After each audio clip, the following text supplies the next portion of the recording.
Chapter पढ़ाने जा रहा हूँ, उसका नाम है सरफेस एरिया एंड वॉल्यूम। क्या है नाम? Surface area volume. हाँ, सरफेस एरिया और वॉल्यूम एंड वॉल्यूम। ठीक है, तो इसको हम क्या कहते हैं कि इसको कहते हैं भाई क्षेत्रफल और आयतन। इसमें बच्चे क्षेत्रफल क्या होता है? क्षेत्रफल वो होता है जिसमें दो डायमेंशन हो। बट आयतन किसे कहते हैं? आयतन, जिसको हम इंग्लिश में वॉल्यूम कहते हैं, वॉल्यूम। इसका मतलब होता है कोई भी ऑब्जेक्ट जो स्पेस कवर ऑक्यूपाइज करे, जो जगह घेरती है, वो चीजें कोई भी, अगर सिंपली वर्ड में से बोला जाए तो क्या बोलोगे? Occupies space. मतलब जगह, जो भी चीजें, जो भी ऑब्जेक्ट, कुछ भी जो जगह घेरती है उसे हम क्या कहते हैं? वॉल्यूम कहते हैं। तो ऐसे ही हम कुछ जो स्ट्रक्चर है ना, सॉलिड स्ट्रक्चर, कुछ सॉलिड स्ट्रक्चर के फॉर्मूले हम पढ़ेंगे। जैसे बच्चे पहले स्टार्ट करते हैं, जैसे हैं ऐसे शेप जिसके सारे साइड इक्वल होता है, जिसको आप लोगों को पता है कि ये ना घन कहलाता है, इसको घन कहते हैं। घन इंग्लिश में इसे क्यूब कहते हैं। बच्चे इसका लेंथ भी a होता है, ब्रेथ भी a होता है और इसकी हाइट भी a, मतलब तीनों साइड इक्वल होनी चाहिए, वहां होती है। मतलब लेंथ भी a, ब्रेथ भी a और हाइट भी क्या हो गया? a। अगर हम इसकी वॉल्यूम निकालना चाहे, वॉल्यूम आयतन, तो बच्चे आयतन कैसे निकलता है? तो भाई हमें पता है कि आयतन आमतौर पर 3 डायमेंशन होता है, मतलब कि length into breadth into height. तो बच्चे यहाँ पर क्या है? तीनों ही इक्वल है, तो क्या हो जाएगा भाई? तीनों को हम क्या कर देंगे? मल्टीप्लाई। ठीक है, इसी तरीके से बच्चे अगर हम इसका कर्व सरफेस एरिया निकालना चाहे, कर्व सरफेस एरिया, तो बच्चे कर्व सरफेस एरिया में आमतौर पे ऊपर और नीचे का क्या करते हैं? हम कवर कर देते हैं। तो भाई ये क्या हो गया?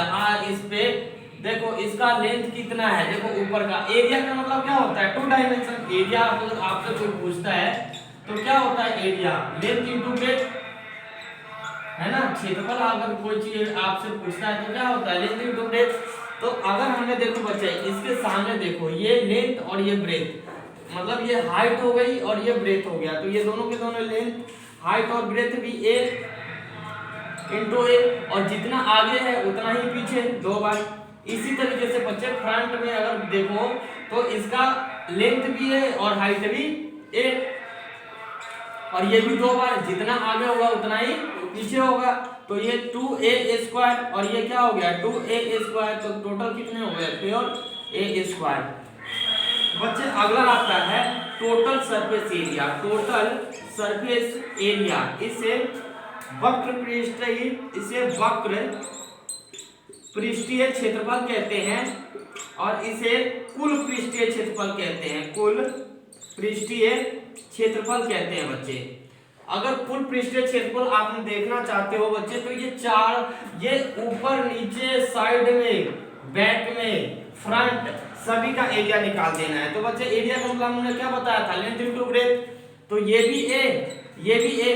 देखो लेंथ इनटू, और जितना वो आगे है उतना ही पीछे है, उतना ही लेफ्ट में है, उतना ही राइट में है, उतना ही ऊपर है और उतना ही नीचे है। तो कितने बार हो गया? 6 बार। 1 2 3 4 5 6, तो कितना हो गया? 6 टाइम। तो इसको ना हम लोग क्या बोलते हैं? 6a², या कई बार हम लोग क्या बोलते हैं? 6 साइड का स्क्वायर। देखो बच्चे हमेशा, क्योंकि आयतन जो होती है, आयतन वॉल्यूम जो होता है, इसमें 3 डायमेंशन होती है। 3 dimension, length breadth and height.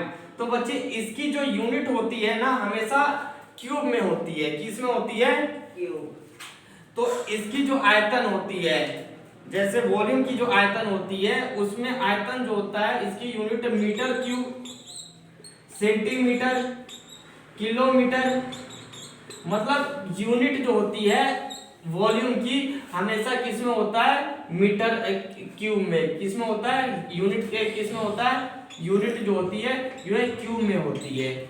बच्चे जो क्षेत्रफल होती है, ये जितने भी जो क्षेत्रफल एरिया जो होता है वो 2 डायमेंशन होता है, लेंथ इनटू ब्रेथ। तो इसकी यूनिट जो होती है वो 2 होती है, लेंथ इनटू ब्रेथ। तो इसकी यूनिट हमेशा मीटर स्क्वायर या सेंटीमीटर स्क्वायर या किलोमीटर स्क्वायर, इसी तरीके से आप देखते होंगे। तो इसकी जो यूनिट होती है वो यूनिट स्क्वायर में होता है। क्या किसमें होता है, यूनिट स्क्वायर में होता है। तो इसी तरीके से हमने क्यूब का बता दिया। अब हम आपको अगले वीडियो में क्यूबॉइड का बताते हैं। अब नेक्स्ट बच्चे सुनो, मेरा नाम नीरज है, नीरज मिश्रा सर, और मेरा फोन नंबर है बच्चे 898285150268। कभी भी आप मुझसे फोन करके बात कर सकते हो, 8285150268।